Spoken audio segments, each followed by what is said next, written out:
तो चलिए परमेश्वर के महान और अद्भुत अनुग्रह से परमेश्वर ने ये समय हमको प्रदान कर दिया है कि हम एक बार फिर से परमेश्वर के वचन के गुण भेदों को समझने जा रहे हैं। परमेश्वर के वचन के रहस्यों को जानने जा रहे हैं और आज का मेरा विषय जो है वो है mystery of the Hebrew alphabet.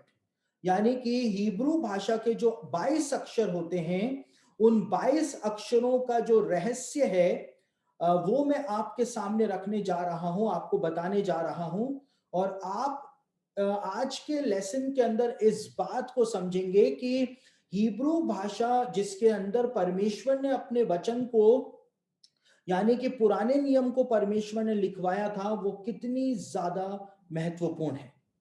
Hebrew भाषा के अंदर परमेश्वर ने अपने वचन को, जो पुराने नियम को लिखवाया, आज आप इस बात को जानेंगे कि वो हिब्रू भाषा के जो अक्षर हैं वो कितने ज्यादा महत्वपूर्ण और कितने ज्यादा आत्मिक और कितने ज्यादा पावरफुल यहूदी जगत के अंदर माने जाते रहे हैं हजारों सालों से।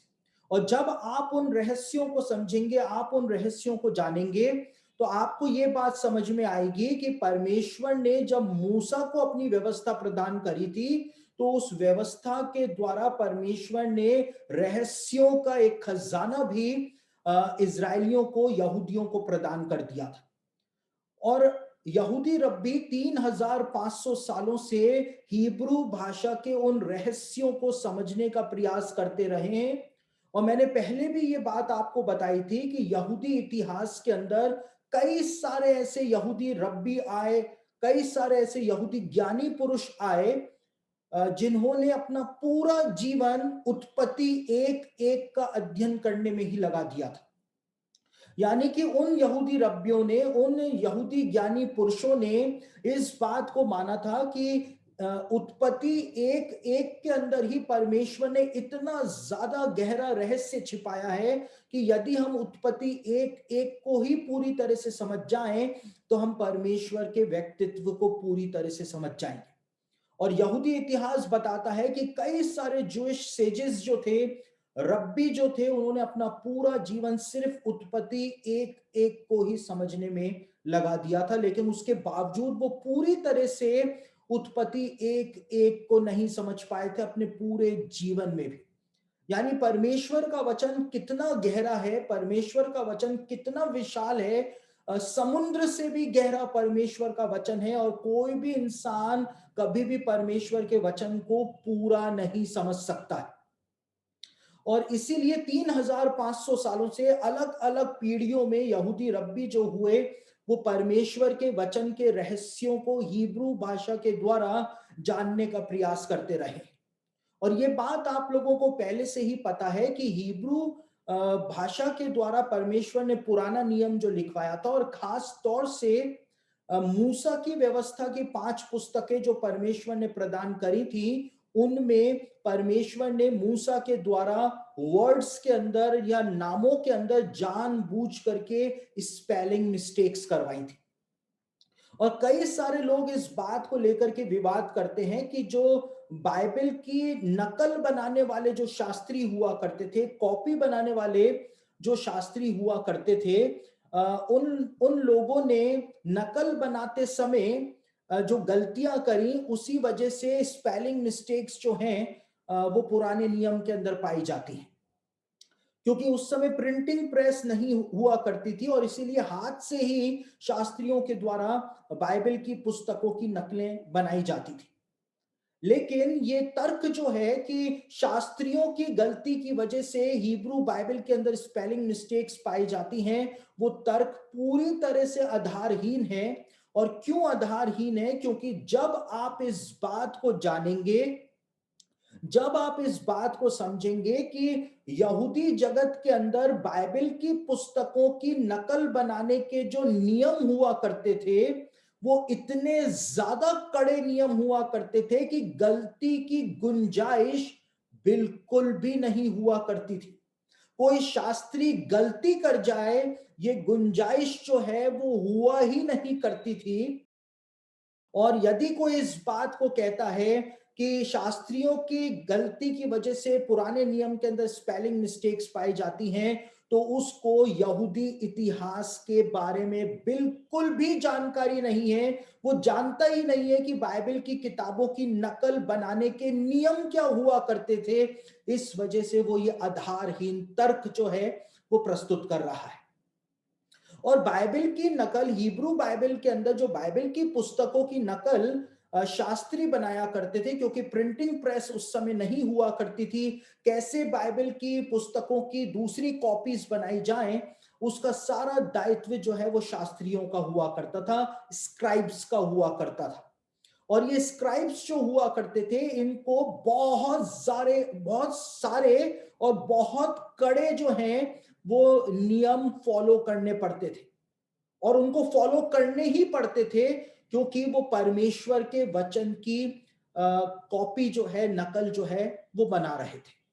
और कौन से नियम ये शास्त्री फॉलो किया करते थे, उनको आप जब एक बार समझेंगे तो आपको समझ में आएगा कि पुराने नियम के अंदर जो स्पेलिंग मिस्टेक्स पाई जाती हैं, या जबरदस्ती परमेश्वर ने कहीं पर किसी अक्षर को, हिब्रू अक्षर को वर्ड में जुड़वाया है, तो वो सिर्फ परमेश्वर के द्वारा किया गया काम है। परमेश्वर ने ही कोई प्रोफेटिक कोड वहां पर छिपाया है, कोई क्रिप्टिक कोड जो है वो वहां पर छिपाया है, और बिना परमेश्वर की मर्जी के ऐसा नहीं हो सकता था। तो जो नियम शास्त्री फॉलो किया करते थे बाइबल की नकल बनाने के लिए, वो इस प्रकार से हुआ करते थे। और आप यहां पे अपने स्क्रीन के ऊपर वो नियम देख सकते हैं कि कौन से नियम हुआ करते थे जो शास्त्रीय लोगों को फॉलो करने पड़ते थे जब वो परमेश्वर के वचन की पुस्तकों की नकल बनाया करते थे। और यहाँ पे पहला नियम जो इनके लिए हुआ करता था, वो ये हुआ करता था कि हर नया स्क्रॉल जो वो लिखते थे, सीधा पुराने स्क्रॉल से नकल किया जाता था। शास्त्री कुछ भी स्मरण शक्ति के आधार पर नहीं लिख सकते थे कि उनको याद है परमेश्वर का वचन तो उन्होंने लिख दिया। वो स्मरण शक्ति के आधार पर कुछ भी नहीं लिखते थे। पुराना स्क्रॉल जो होता था, डायरेक्ट उससे नए स्क्रॉल को नकल किया जाता था। दूसरा नियम होता था, हर शब्द को लिखने से पहले शास्त्री उस शब्द को जोर से बोलता था, ताकि उसे पता रहे कि वह क्या लिख रहा है। उसके बाद तीसरा नियम हुआ करता था कि प्राचीन समय की तरह ही लिपि बिना वॉवेल्स के लिखी जाती थी, यानी हिब्रू भाषा में वॉवेल्स नहीं होते हैं, तो बिना वॉवेल्स के ही बाइबल की पुस्तकों की नकल बनाई जाती थी, जिससे किसी भी शब्द में गलती होने या उसका भाव बदलने की गुंजाइश पूरी तरह से समाप्त हो जाया करती थी। और जब एक सेक्शन पूरा हो जाया करता था, तो हर शब्द और अक्षर को शास्त्री के द्वारा गिना जाता था कि वे पुराने स्क्रॉल के बराबर हैं या नहीं है। कोई शब्द ज्यादा तो नहीं जुड़ गया, या कोई कॉलम जो है वो दोबारा तो नहीं मैंने लिख दिया, उस बात को गिन करके जाना जाता था। यदि स्क्रॉल में कुछ भी गलती हो जाया करती थी, तो उसे 30 दिनों में ठीक करना शास्त्रियों के लिए आवश्यक हुआ करता था। अन्यथा उस पूरे स्क्रॉल को स्क्रॉल गाड़ने वाले स्थान में गाड़ा जाता था, उसको यूज नहीं किया जाता था। और उसके बाद यदि शास्त्री किसी हिब्रू अक्षर को गलत बना देता था, तो यह नियम था कि उसी समय उसको मिटाकर सही करना होता था। ऐसा नहीं था कि मैं कल सही कर दूंगा, उसको उसी समय उस अक्षर को मिटाकर सही करना होता था। यानी कि यदि पुराने नियम के अंदर स्पेलिंग मिस्टेक्स पाई जाती हैं, तो वो स्पेलिंग मिस्टेक्स जो हैं वो रब्बियों के कारण, या यूं कहें कि शास्त्रियों के कारण वो स्पेलिंग मिस्टेक्स वचन के अंदर नहीं आई हैं। वो परमेश्वर के द्वारा ही जानबूझ करके अक्षरों को ऐड किया गया है या अक्षरों को हटवाया गया है। यदि शास्त्री परमेश्वर का नाम स्क्रॉल में लिखते समय कुछ गलती कर देता था, तो नियम के अनुसार स्क्रॉल पर से परमेश्वर का नाम मिटाना प्रतिबंधित था। इस परिस्थिति में उस पूरे स्क्रॉल को, चाहे उस पर कितना बड़ा सेक्शन ही क्यों ना लिखा हो, स्क्रॉल गाड़ने वाले स्थान पर गाड़ दिया जाता था और वापस उस पूरे स्क्रॉल को लिखा जाता था। स्क्रॉल पर परमेश्वर का नाम लिखने से पहले पेन को धोया जाता था, और परमेश्वर का नाम लिखने के बाद भी शास्त्रीय नियम अनुसार पेन को पुनः धोया करता था। ऐसा इसलिए किया जाता था ताकि जिस स्याही से दूसरे अक्षर लिखे गए हैं उससे सर्वशक्तिमान परमेश्वर का नाम नहीं लिखा जा सकता है। और नाम लिखने के बाद पेन इसलिए धोया जाता था ताकि जिस स्याही से परमेश्वर का नाम लिखा गया है उससे दूसरा अक्षर ना लिखा जा सके। इतने कठोर नियम शास्त्रियों के लिए बाइबल की पुस्तकों की नकल बनाने के लिए हुआ करते थे। साथ ही साथ प्राचीन समय में हर बार जब स्क्रॉल पर परमेश्वर का नाम लिखा जाता था तो नाम लिखने से पहले शास्त्री मेज से उठकर अपने हाथ धोकर आता था ताकि वे साफ हाथों से परमेश्वर का नाम लिख सके। यह प्रक्रिया वह उतनी बार करता था जितनी बार परमेश्वर का नाम स्क्रॉल पर आता था। यदि शास्त्री परमेश्वर के नाम को स्क्रॉल पर लिख रहा होता था और इज़राइल का राजा उस कक्ष का निरीक्षण करने आ जाता था तो भी नियम अनुसार शास्त्री राजा के सम्मान में खड़ा नहीं हो सकता था, क्योंकि उस समय वे राजाओं के राजा अर्थात परमेश्वर का नाम लिख रहा होता था। हर तोरा स्क्रॉल कोशर जानवर की खाल से 8 चरम पत्रों का हुआ करता था। कोशर का मतलब होता है शुद्ध, शुद्ध जानवर जो यहूदी लोग खाते हैं। तो शुद्ध जानवर की खाल के ही चरम पत्र हुआ करते थे, उसके स्किन से ही बने हुए हुआ करते थे, जिसमें 248 कॉलम हुआ करते थे और हर सेक्शन 3 से 4 कॉलम का हुआ करता था। पूरे 8 चरम पत्रों का हर अक्षर और शब्द गिना हुआ होता था ताकि पता रहे कि कोई अक्षर या शब्द छूट तो नहीं गया है।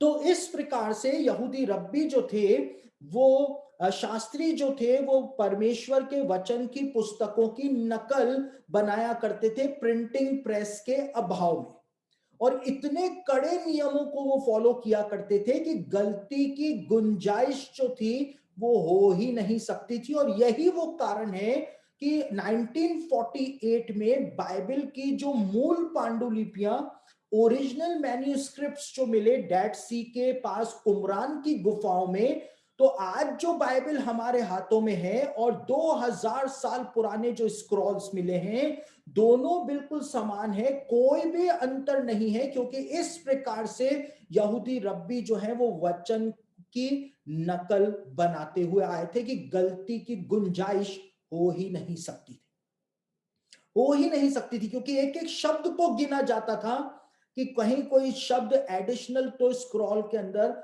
लिख नहीं दिया गया है। तो परमेश्वर ने जानबूझ करके पुराने नियम के अंदर किसी किसी स्थान पर स्पेलिंग मिस्टेक करवाई थी ताकि वो एक भविष्य सूचक संकेत दे सके, एक प्रॉफिटिक संकेत वहां पे हमको प्रदान कर सके कि यहां पर ये बात जो है परमेश्वर के द्वारा बताई गई है। और हमने इस बात को पहले ही देखा था, हमने इस बात को पहले ही जाना था कि जहां जहां पर भी परमेश्वर ने किसी अक्षर को निकलवा लिया या किसी अक्षर को जुड़वा दिया तो वहां पे परमेश्वर ने प्रोफेटिक टाइमिंग जो थी वो अपने लोगों को प्रदान करी थी कि ये भविष्यवाणी आखिर कब पूरी होगी। तो ये यहूदी शास्त्रियों के दिमाग की उपज नहीं है कि उन्होंने जबरदस्ती अल्फाबेट को लगा दिया या जबरदस्ती अल्फाबेट को निकाल लिया, लेकिन ये परमेश्वर के द्वारा किया गया काम ही था, उसके पवित्र आत्मा के द्वारा किया गया काम ही था। दूसरी ओर 3500 सालों से यहूदी ज्ञानी पुरुष जो हैं इस बात को भी बताते हुए आए हैं कि इस पूरी सृष्टि का जो प्रोटोप्लाज्म है वो हिब्रू भाषा के 22 अक्षरों के अंदर ही छिपा हुआ है। प्रोटोप्लाज्म का मतलब होता है जीव द्रव्य, और पूरी सृष्टि का यहूदी रब्बी कहते हैं पूरी सृष्टि का डीएनए जो है वो हिब्रू भाषा के 22 अक्षरों के अंदर ही पाया जाता है, क्योंकि परमेश्वर ने जब वचन बोला सृष्टि की रचना करने के लिए तो परमेश्वर ने हिब्रू भाषा के अक्षरों को ही बोला था। उन अक्षरों के कॉम्बिनेशन से बन करके शब्द जो थे, वचन जो थे वो जा रहे थे और सृष्टि की रचना जो है वो होती चली जा रही थी। तो पूरी सृष्टि का जो डीएनए है वो हिब्रू भाषा के 22 अक्षरों के अंदर पाया जाता है। ये बात 3500 सालों से यहूदी रब्बी मानते हुए आए। दूसरी ओर 1768 के अंदर रेवरेंड जॉन परखर्स्ट जो थे, जिन्होंने पहला हिब्रू इंग्लिश लेक्सिकन लिखा था, उन्होंने इस बात को बताया था कि 6000 साल पहले आदम जब इस पृथ्वी के ऊपर आया, अदन की वाटिका में जब आया, तो आदम जो था वो हिब्रू भाषा बोला करता था। और यहूदी ट्रेडिशंस जो हैं वो भी इसी बात को बताते हैं बहुत पुराने समय से ही, कि आदम जो था वो हिब्रू भाषा बोला करता था और आदम के डीएनए में ही परमेश्वर ने हिब्रू भाषा को डाला था। ये बात यहूदी परंपराएं बताती। साथ ही साथ यहूदियों का जो ग्रंथ है मिशना, उस मिशना के अंदर भी इस बात को बताया गया है कि आदम जो था वो हिब्रू भाषा ही बोला करता था। और इसका प्रमाण जो है वो मिशना में दिया गया है। और क्या प्रमाण दिया गया है कि जब परमेश्वर हवा को बना करके आदम के सामने लेकर के आया, तो आदम ने उसको देख करके कहा कि ये नर में से निकली है, इसलिए ये नारी है। और जो नारी शब्द का इस्तेमाल आदम ने किया था, हिब्रू भाषा में नारी को ईशा कहा जाता है। और यहूदी रब्बी कहते हैं कि ये ईशा जो है वो एक हिब्रू वर्ड है जिसका मतलब होता है नारी। यानी कि आदम ने जब उसको ईशा कहा, इसका साफ मतलब था कि आदम जो है वो हिब्रू भाषा बोला करता था। दूसरी ओर जब आदम ने अपनी पत्नी का नाम हवा रखा, तो ये हवा जो है वो भी एक हिब्रू वर्ड है जिसका मतलब होता है आदि माता। तो वो भी एक हिब्रू वर्ड है। यानी आदम ने जब अपनी पत्नी का नाम हवा रखा, तो वो हिब्रू भाषा में उसका नाम रखा था। यानी आदम जो था वो हिब्रू भाषा बोला करता था। साथ ही साथ अर्ली चर्च फादर जो हुआ करते थे, उनमें से एक जिसका नाम था ओरिजिन। ओरिजिन जो अर्ली चर्च फादर था, उसने भी अपने लेखों के अंदर इसी बात को बताया था कि आदम एक एक दैवीय भाषा बोला करता था। और वो दैवीय भाषा, वो डिवाइन लैंग्वेज जो हुआ करती थी, वो हिब्रू भाषा ही हुआ करती थी। यानी सारे प्रमाण जो है वो इसी बात को बताते हैं कि पूरी सृष्टि का प्रोटोप्लाज्म जो है वो हिब्रू भाषा के द्वारा ही परमेश्वर ने बनाया है। पूरी सृष्टि का डीएनए हिब्रू भाषा में ही है। और कई सारे बाइबल के स्कॉलर्स इस बात को भी बताते हैं, इस बात को भी कहते हैं, मानते हैं पुख्ता तौर से कि स्वर्ग के अंदर हिब्रू भाषा ही बोली जाती है। और बाइबल स्कॉलर्स ऐसा क्यों कहते हैं? क्योंकि प्रेरितों के काम उसका 26 अध्याय और उसके 14वें वचन के अंदर जब यीशु मसीह ने स्वर्ग से पौलुस से यानी शाऊल से जब बात करी, तो पौलुस इस बात को कहता है कि यीशु मसीह ने जब दमिश्क के रास्ते पर पौलुस से बात करी थी, तो यीशु मसीह ने उससे इब्रानी भाषा में, यानी कि उससे हिब्रू भाषा के अंदर बात करी। यानी यीशु मसीह जो था वो उस समय पौलुस से यूनानी भाषा में भी बात कर सकता था। यीशु मसीह जो था वो अरामिक भाषा में भी बात कर सकता था, लेकिन यीशु मसीह ने पौलुस से हिब्रू भाषा के अंदर ही बात करी थी। यानी कि हिब्रू भाषा जो है वो स्वर्गीय भाषा हुआ करती थी। स्वर्गीय भाषा ही वो मानी जाती है बाइबल स्कॉलर्स के द्वारा कि स्वर्ग में हिब्रू भाषा ही बोली जाती है। और जब हम सब स्वर्ग चले जाएंगे तो हम अपने आप ही हिब्रू भाषा बोलना शुरू कर देंगे। तो इस प्रकार से हिब्रू भाषा के जो अक्षर हैं उनको यहूदी जगत के अंदर बहुत ही ज्यादा महत्व दिया जाता है। और अर्ली चर्च फादर्स के द्वारा भी हिब्रू भाषा को बहुत ही ज्यादा महत्व दिया जाता था, बहुत ही ज्यादा महत्व दिया जाता था। देखिए, ये आज हमारे समय में ही बस मसीही लोगों ने बाइबल की जो मूल भाषाएं हैं उनके ऊपर विवाद करना शुरू किया है कि मसीही लोगों को हिब्रू भाषा, ग्रीक भाषा को पढ़ने की, जानने की जरूरत नहीं है। ये सिर्फ हमारे समय के लोगों ने ही ये सब विवाद को उत्पन्न किया है। लेकिन कलीसिया इतिहास में कभी भी मसीही लोगों ने बाइबल की ओरिजिनल लैंग्वेजेस को नजरअंदाज नहीं किया है, नहीं किया है। उसके बाद यहूदी रब्बी जो हैं हिब्रू भाषा के विषय में एक बात बताते हैं कि जब परमेश्वर ने सृष्टि की रचना करी थी, तो सृष्टि की रचना के लिए जब परमेश्वर ने वचन बोले थे, तो पूरी सृष्टि जो थी वो परमेश्वर ने 10 वाक्यों के द्वारा बनाई थी। परमेश्वर जब वाक्य बोल रहा था तो परमेश्वर ने 10 वाक्य बोले थे, जिसके द्वारा पूरी सृष्टि की रचना जो है वो हो गई थी। और यहूदी रब्बी कहते हैं कि परमेश्वर के मुंह से निकले हुए वो 10 वाक्य जो थे वो इतने पावरफुल थे, वो वचन जो मुंह से निकला वो इतना पावरफुल था कि उससे पूरे यूनिवर्स की रचना जो थी वो हो गई थी, इतना पावरफुल था।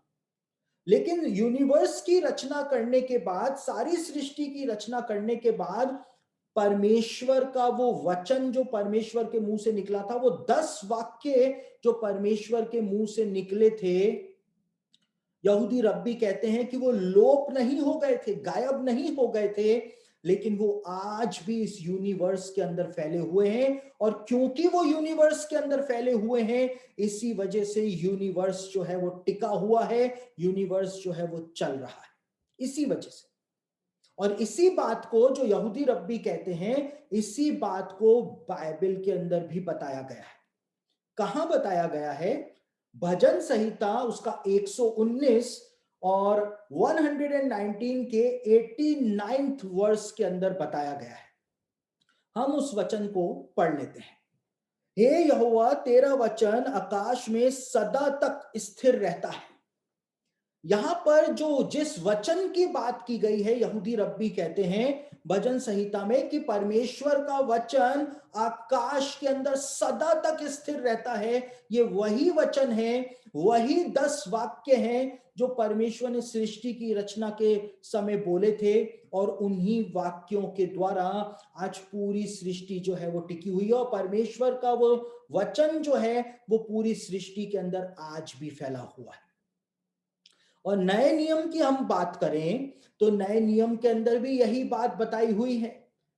यूहन्ना रचित सुसमाचार के पहले अध्याय के पहले वचन में लिखा हुआ है, आदि में वचन था, सिर्फ वचन था, और वचन परमेश्वर के साथ था, और वचन परमेश्वर था, और परमेश्वर ने जब बोला तो वचन के द्वारा ही सृष्टि की रचना हो गई थी।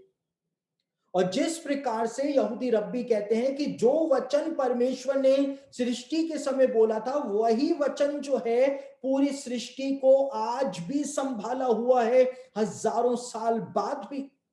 और ये बात भी बाइबल के अंदर बताई हुई है। इब्रानियों की पत्री उसका पहला अध्याय और उसके तीसरे वचन को पढ़े तो वहां पर जो इब्रानियों की पत्री का लेखक है वो यीशु मसीह के बारे में ही इस बात को बताता है।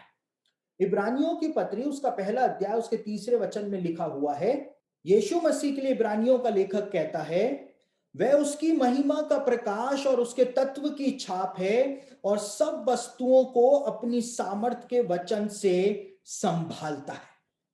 इब्रानियों का लेखक कहता है कि यीशु मसीह जो है वो पूरी सृष्टि को अपने सामर्थ के वचन से संभालता है। क्योंकि जो वचन सृष्टि की रचना के समय बोला गया, वो वचन जो था वो खुद यीशु मसीह था। वो वाक्य जो बोले गए वो यीशु मसीह था, और यीशु मसीह ही वो क्रिएटिव पावर था जिसके द्वारा परमेश्वर ने सारी सृष्टि की रचना की थी, सारी सृष्टि की रचना की थी।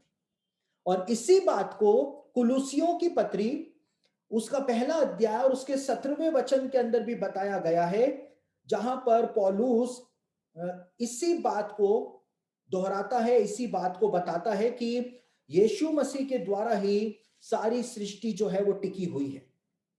कुलुसियों की पत्री पहला अध्याय उसके 17वें वचन के अंदर इस बात को पौलुस ने लिखा है, वही सब वस्तुओं में प्रथम है, और सब वस्तुएं उसी में स्थिर रहती हैं। सब वस्तुएं यीशु मसीह में ही स्थिर रहती हैं। जैसे यहूदी रब्बी कहते हैं कि ये पूरी सृष्टि जो है उन 10 वाक्यों के द्वारा टिकी हुई है जो सृष्टि के समय परमेश्वर ने कहे, और वो वाक्य, वो वचन जो परमेश्वर बोल रहा था वो यीशु मसीह था, जो कि देहधारी होकर के मानव रूप में पृथ्वी पर आ गया था। और पौलुस कहता है कि यीशु मसीह में ही सारी सृष्टि जो है वो स्थिर रहती है। अगर यीशु मसीह नहीं है तो सारी सृष्टि बिखर करके अंतरिक्ष के अंदर लोप हो जाएगी। सिर्फ यीशु मसीह ही वो पावर है जिसके द्वारा ये पूरा यूनिवर्स जो है वो टिका हुआ है। वो कंबाइनिंग फोर्स है यीशु मसीह, जिसने सब चीजों को पकड़ा हुआ है। अगर यीशु मसीह नहीं है तो कुछ भी नहीं है। हर चीज का आधार यीशु मसीह को ही परमेश्वर ने बनाया है। और इसी बात को हमने हनोक की पुस्तक का अध्ययन करते हुए भी इसी बात को हमने समझा था कि हनोक इस बात को कहता है कि एक नाम है जिसके द्वारा परमेश्वर ने सब कुछ बनाया, और एक नाम है जिसके बूते पर ही पूरा यूनिवर्स जो है वो टिका हुआ है। और हनोक ने बताया था कि वो नाम जो है वो मनुष्य के पुत्र का नाम है, यीशु मसीह का वो नाम है। तो हिब्रू भाषा के द्वारा परमेश्वर ने सृष्टि की रचना तो करी, लेकिन अल्टीमेटली हिब्रू अक्षरों की सामर्थ जो है वो भी यीशु मसीह के अंदर आकर के ही पूरी होती हुई हमको दिखाई दे जाती है, हमको दिखाई दे जाती है। देखिए, यहूदी जगत के अंदर ऐसा माना जाता है कि हिब्रू भाषा के जो 22 अक्षर होते हैं उसके अंदर एक प्रकार की आत्मिक सामर्थ परमेश्वर के द्वारा प्रदान की गई। और आत्मिक सामर्थ कैसे प्रदान की गई है? यहूदी रब्बी इस बात को कहते हुए आए हैं कि यदि किसी मनुष्य को प्रार्थना करनी नहीं आती है, और यदि वो पढ़ा लिखा भी नहीं है, उसको प्रार्थना करनी भी नहीं आती है, प्रार्थना की पुस्तक भी वो नहीं पढ़ सकता है प्रार्थना करने के लिए, क्योंकि वो तो अनपढ़ है, और वो कैसे प्रार्थना करे, उसको कुछ भी नहीं आता है, और यदि वो सिर्फ हिब्रू भाषा के 22 अक्षरों को श्रद्धा पूर्वक बोल देता है, सिर्फ 22 अक्षरों को श्रद्धा पूर्वक बोल देता है, तो उन 22 अक्षरों में यहूदी रब्बी ऐसा मानते हुए आए हैं कि हिब्रू भाषा के 22 अक्षरों में परमेश्वर ने ऐसी आत्मिक सामर्थ प्रदान करी है कि यदि कोई श्रद्धा पूर्वक सिर्फ उन अक्षरों को, 22 अक्षरों को ही बोल दे, जैसे हम ABCDEFG बोलते हैं, Z तक बोलते हैं, ऐसे कोई श्रद्धा पूर्वक हिब्रू के 22 अक्षरों को ही बोल दे, तो हिब्रू अक्षरों के अंदर ऐसी सामर्थ परमेश्वर ने दी है। यहूदी मानते हैं कि वो अपने आप ही कॉम्बिनेशन बना बना करके एक योग्य प्रार्थना बन जाते हैं और परमेश्वर के पास पहुंच जाते हैं। ऐसा यहूदी लोग मानते हुए आए हैं 3500 साल से। और यहूदियों के अंदर एक रब्बी की कहानी बहुत फेमस है। उन रब्बी का नाम था रब्बी इज़्ज़ाक लूरिया। और रब्बी इज़्ज़ाक लूरिया जो थे, उनको अपनी प्रार्थनाओं के ऊपर बहुत घमंड था कि मैं बहुत सामर्थी प्रार्थना हिब्रू भाषा के अंदर करता हूं। और प्रायश्चित का दिन का जो पर्व हुआ करता था यहूदियों में, प्रायश्चित के दिन से पहले 10 दिनों तक यहूदी लोग उपवास रखा करते थे। और ये 10 दिनों के उपवास के अंदर रब्बी लूरिया को अपनी प्रार्थनाओं के ऊपर बहुत घमंड रहता था कि मैं उपवास के साथ प्रार्थना करता हूं। और एक दिन जब वो प्रार्थना कर रहे थे परमेश्वर से, रब्बी लूरिया, तो उन्होंने कहा कि प्रभु, मैं इतना अच्छा उपवास करता हूं और मैं ऐसा सोचता हूं कि इतनी सामर्थी प्रार्थना मैं करता हूं कि मुझसे ज्यादा सामर्थी प्रार्थना तो पूरे इज़राइल के अंदर ही कोई नहीं करता होगा। तो परमेश्वर ने रब्बी लूरिया को तुरंत जवाब दिया और रब्बी लूरिया को कहा कि ऐसा नहीं है, लेकिन तुझसे भी ज्यादा सामर्थी प्रार्थना करने वाला एक और शख्स है इज़राइल में, और वो तुझको बताएगा कि सामर्थी प्रार्थना आखिर होती क्या है। और रब्बी लूरिया जो थे, परमेश्वर ने जिस शख्स के बारे में बताया था, रब्बी लूरिया उसको सालों सालों तक इज़राइल में ढूंढते रहे, और एट लास्ट रब्बी इस्साक लूरिया को जब वो व्यक्ति मिला तो पता चला कि वो व्यक्ति जो है वो तो अनपढ़ है, उसको तो प्रार्थना की पुस्तकें भी पढ़नी नहीं आती हैं, उसको तो प्रार्थना करनी भी नहीं आती। और रब्बी लूरिया ने कहा कि महान व्यक्ति, आप मुझको सिखाओ कि आप कैसे प्रार्थना करते हो कि स्वर्ग में मेरी प्रार्थना से भी बढ़कर तुम्हारी प्रार्थनाओं को महत्व दिया गया है। तो उस व्यक्ति ने कहा कि रब्बी मुझको क्षमा करे, लेकिन मैं तो एक अनपढ़ व्यक्ति हूं, मुझको तो प्रार्थना करनी भी नहीं आती है और मुझको तो हिब्रू भाषा के 22 अक्षर भी पूरे नहीं आते हैं। लेकिन मैं जब भी प्रार्थना करता हूं तो मैं हिब्रू भाषा के पहले अक्षर से लेकर 10वें अक्षर तक, जहां तक मुझको अक्षर आते हैं, यानी अलिफ अल्फाबेट से लेकर के यूथ अल्फाबेट जो 10 अक्षर होते हैं, मैं तो बस इन्हीं 10 अक्षरों को बोल देता हूं मुंह से श्रद्धा के तौर पर। और मैं ये प्रार्थना करता हूं कि स्वर्ग के स्वामी, मुझको कुछ भी नहीं आता है, मैंने बस ये 10 अक्षर बोल दिए हैं, अब तू खुद ही इन 10 अक्षरों के द्वारा एक योग्य प्रार्थना बना ले और तू उसको ग्रहण कर ले। और रब्बी लूरिया जो है वो बहुत चक्के रह जाते हैं कि वो इतनी मेहनत से प्रार्थना कर रहे थे, लेकिन एक व्यक्ति सिर्फ हिब्रू भाषा के 10 अक्षर ही उसको आते थे, उन 10 अक्षरों के द्वारा उसने प्रार्थना कर दी और परमेश्वर ने रब्बी लूरिया से भी ज्यादा प्रार्थना का महत्व उस व्यक्ति का माना। और इसी प्रकार से एक और यहूदी रब्बी हुए जिनका नाम था बाल शेम तोव। और बाल शेम तोव जो थे वो भी यहूदी इतिहास के अंदर महानतम रब्बियों में से एक माने जाते हैं। और बाल शेम तोव जो थे, उन्होंने यूरोप में रहने वाले एक यहूदी किसान के बारे में बताया था। और वो इस बात को कहते हैं कि यूरोप में रहने वाला एक यहूदी किसान जो था वो आराधनालय से बहुत दूर रहा करता था। और जब प्रायश्चित का दिन आने वाला था और उपवास के दिन शुरू हो चुके थे, तो वो अपने गांव से निकला ताकि वो प्रायश्चित के दिन यहूदी आराधनालय में पहुंच सके। लेकिन वो रास्ते में रास्ता भटक गया और रास्ता भटकने के कारण वो प्रायश्चित के दिन यानी योम किप्पुर के दिन वो आराधनालय नहीं पहुंच पाया और प्रार्थना भी नहीं कर पाया।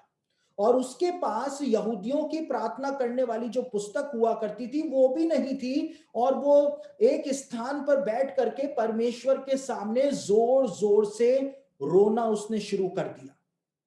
और उसने कहा कि स्वर्ग और पृथ्वी के राजा, मेरे पास तो प्रार्थना की पुस्तक भी नहीं है और मुझको तो प्रार्थना करनी भी नहीं आती है। मैं सिर्फ एक काम कर रहा हूं कि मैं हिब्रू भाषा के 22 अक्षरों को बोल रहा हूं और स्वर्ग और पृथ्वी के राजा, उन 22 अक्षरों का ऐसा कॉम्बिनेशन बनाना कि एक योग्य प्रार्थना बन जाए और उसको तू ग्रहण कर लेना। और उसने वैसा ही कर दिया था।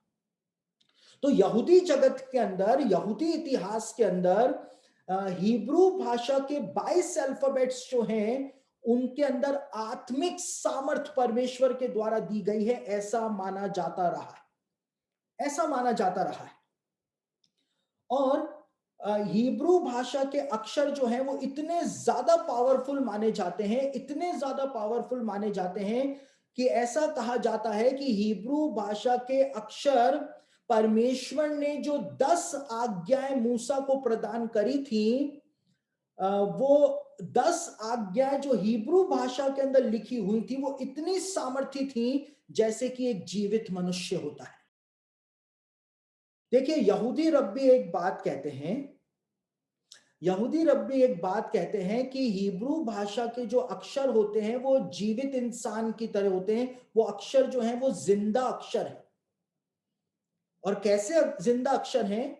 जैसे एक जिंदा इंसान अपना वजन खुद उठाता है, ऐसे ही हिब्रू भाषा के अक्षर जो हैं वो अपना वजन खुद उठाते हैं। जब परमेश्वर ने 10 आज्ञाएं 2 पटियाओं के ऊपर लिख करके मूसा को प्रदान कर दी, तो परमेश्वर जो था उसने हिब्रू भाषा में वो 10 आज्ञाएं प्रदान करी थी।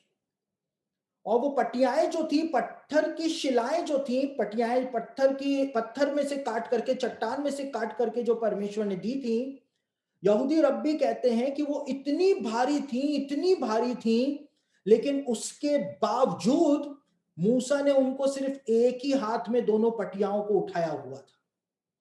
उन पटियाओं के अंदर वजन ही नहीं था। क्यों नहीं था? क्योंकि हिब्रू अक्षर उनके ऊपर गुदे हुए थे। और हिब्रू अक्षर जो थे, यहूदी रब्बी कहते हैं, उन्होंने उन पटियाओं का वजन उठाया हुआ था, जैसे एक जिंदा इंसान अपना वजन उठाता है। लेकिन जैसे ही मूसा उस जगह पर पहुंचा जहां पर इजरायलियों ने एक सोने का बछड़ा बना लिया था, और जैसे ही मूसा ने उस सोने के बछड़े को देखा, वैसे ही वो हिब्रू अक्षर जो थे, जो पटियाओं पर परमेश्वर ने लिखे थे, वो हिब्रू अक्षर जो थे वो पटियाओं में से निकल करके हवा के अंदर आए और सबकी आंखों के सामने, यहूदी रब्बी कहते हैं, वो स्वर्ग चले गए। सबकी आंखों के सामने स्वर्ग चले गए। और जैसे ही हिब्रू अक्षरों ने उन पटियाओं को छोड़ा, तो वो पटियाएं जिनको मूसा ने एक ही हाथ में उठा रखा था, वो इतनी भारी हो गई थी कि मूसा उनको पकड़ नहीं पा रहा था, और उसने उनको गिरा करके तोड़ डाला। गिरा करके तोड़ डाला। निर्गमन की पुस्तक उसका 32 अध्याय और उसके 15वें वचन में इस बात को बताया गया है। सारे अक्षर जो थे वो स्वर्ग चले गए थे। और देखिए, यहूदी रब्बी इस बात को कहते हैं कि जब परमेश्वर ने पहली बार 10 आज्ञाएं मूसा को लिख करके हिब्रू अल्फाबेट्स के द्वारा प्रदान करी थी, तो उसमें शीन अक्षर जो था, शीन अक्षर जो होता है हिब्रू भाषा में, जिसको एस एच हम इंग्लिश में कह सकते हैं, या श हिंदी में कह सकते हैं, वो शीन अक्षर जो है वो आज इस प्रकार का बनाया जाता है, जिसमें 3 सिर आपको दिख जाएंगे। ये शीन अक्षर होता है, यानी श हिब्रू भाषा में होता है। लेकिन यहूदी रब्बी कहते हैं कि जब परमेश्वर ने पहली बार मूसा को 10 आज्ञाएं लिख करके प्रदान करी थी, तो उसमें शीन अक्षर जो था वो 3 सिर वाला शीन अक्षर नहीं था, लेकिन 4 सिर वाला शीन अक्षर लिख करके परमेश्वर ने मूसा को प्रदान किया था। लेकिन जब दूसरी बार परमेश्वर ने 10 आज्ञाएं प्रदान करी थी, तो उसमें से परमेश्वर ने ये 4 सिर वाला शीन अक्षर जो था उसको हटा लिया था, और 3 सिर वाला शीन अक्षर ही परमेश्वर ने प्रदान किया था।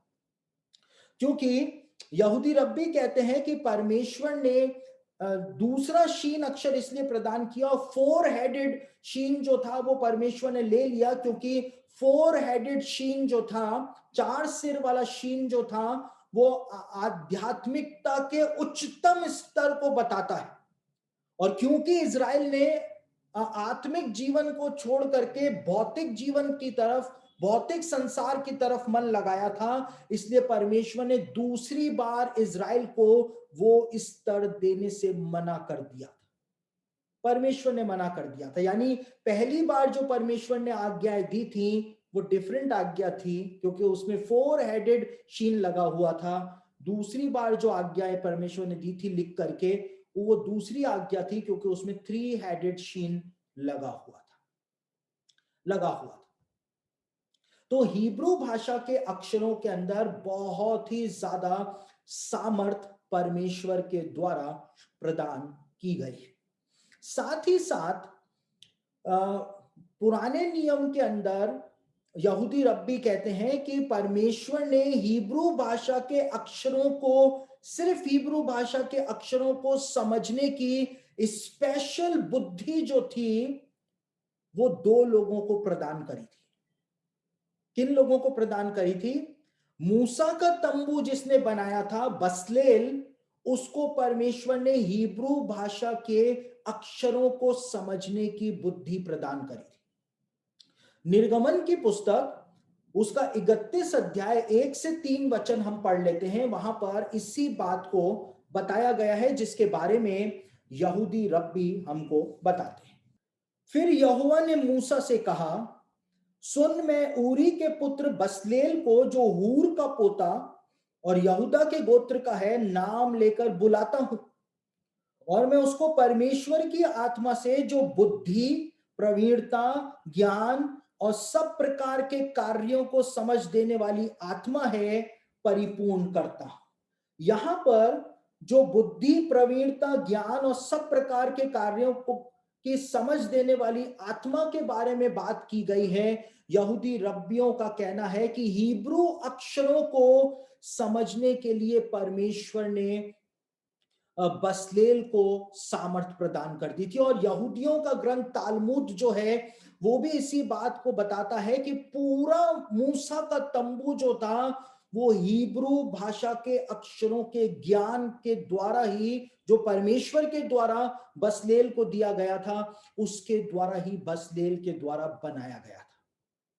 साथ ही यहूदियों का एक और ग्रंथ है जिसको मिद्राश कहा जाता है, और उस मिद्राश में इस बात को बताया हुआ है कि पुराने नियम में वो दूसरा व्यक्ति जो था जिसको परमेश्वर ने हिब्रू भाषा के अक्षरों का ज्ञान प्रदान किया था, वो व्यक्ति था सुलेमान। और सुलेमान जो था उसने जो मंदिर बनवाया था, वो मंदिर जो था वो हिब्रू भाषा के अक्षरों के ज्ञान से ही बनाया था। अगर हिब्रू भाषा के अक्षरों का ज्ञान उसके पास नहीं होता तो वो कभी भी परमेश्वर का मंदिर नहीं बना सकता। और इसीलिए मिद्राश जो है वो नीति वचन उसका 30 अध्याय और उसके पहले वचन के अंदर जो लिखा हुआ है उसके ऊपर कमेंट करते हुए इस बात को कहती है।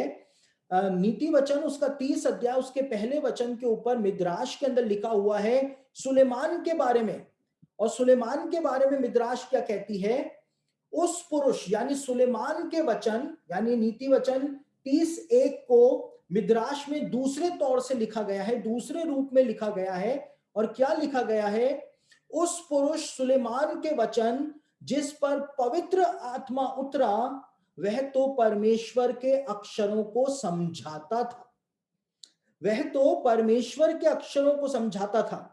इजराइलियों को परमेश्वर के अक्षरों को समझाने वाला जो था वो सुलेमान था। ये मिद्राश के अंदर बताया हुआ है। यानी पुराने नियम में सिर्फ दो ही ऐसे व्यक्ति हुए जिनको परमेश्वर ने हिब्रू भाषा के अक्षर क्या होते हैं, उनको कैसे उनका कॉम्बिनेशन बनाया जाता है, जब उनका कॉम्बिनेशन प्रॉपर बनाया जाता है, सही बनाया जाता है, तो उनमें से कितनी आत्मिक सामर्थ्य निकलती है, वो सब परमेश्वर ने बसलेल को बताया था। और बसलेल के बाद सुलेमान को परमेश्वर ने वो रहस्य समझाया था। तो जब हम पुराने नियम के अंदर स्पेलिंग मिस्टेक्स को देखते हैं तो हिब्रू भाषा का एक एक अक्षर जो है वो इतना सामर्थी है कि यदि उसको परमेश्वर ने जुड़वाया है किसी अक्षर के अंदर, तो इसका मतलब है कि परमेश्वर कोई बहुत बड़ी बात बता रहा है।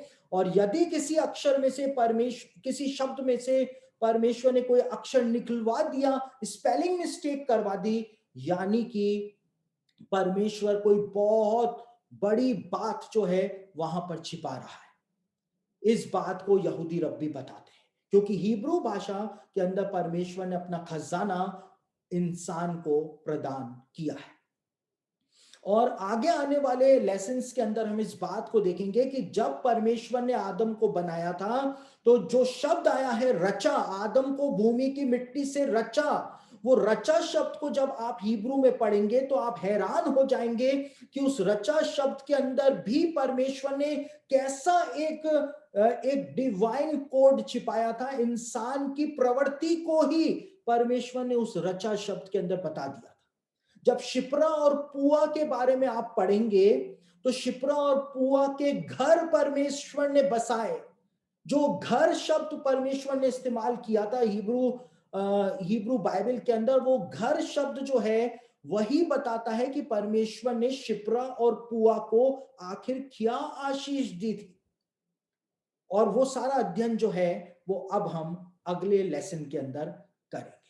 तो ये हिब्रू भाषा के अक्षरों का रहस्य है कि हिब्रू भाषा के जो अक्षर हैं वो इतने सामर्थी हैं, इतने सामर्थी हैं कि यहूदी रब्बी यदि वचन के अंदर से कोई स्पेलिंग मिस्टेक हो रही है तो उसको बिल्कुल भी नजरअंदाज नहीं कर सकते हैं। उनको समझ में आ जाता है कि परमेश्वर ने कोई बहुत बड़ी बात इस स्पेलिंग मिस्टेक के द्वारा समझाने का और बताने का प्रयास किया है।